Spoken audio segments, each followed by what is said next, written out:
குட்டி கதை சொல்லட்டுமா?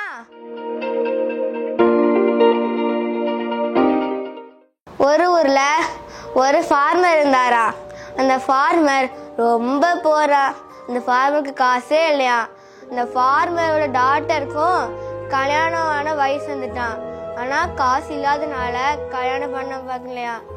அதனால ஒரு நாள் இந்த ஃபார்மர் அந்த டாக்டர் கிட்ட சொன்னாரா, நான் ராஜா இடத்துக்கு போறேன், அங்க போய் உதவி கேட்டு வரேன்னு போனாரா ஃபார்மர்.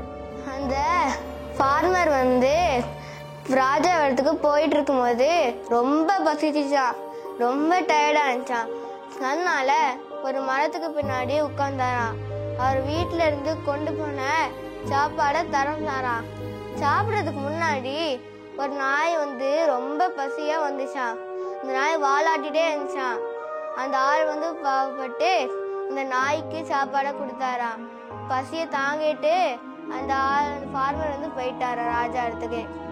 ராஜா இடத்துக்கு போனோடனே அந்த ஃபார்மர் கேட்டாரு, ராஜாவே, என் டாக்டரோட கல்யாணம் வைக்க உதவி செய்யுங்க, எனக்கு உதவி செய்யுங்க, எனக்கு காசே இல்லை.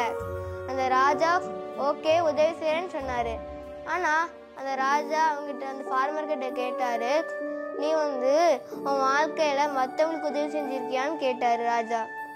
அந்த ஃபார்மர் சொன்னாரு, ராஜாவே, நான் ரொம்ப கஷ்டப்பட்டவன், நான் எப்படி மற்றவங்களுக்கு உதவி செய்யுதுன்னு அந்த ஃபார்மர் சொன்னாரு.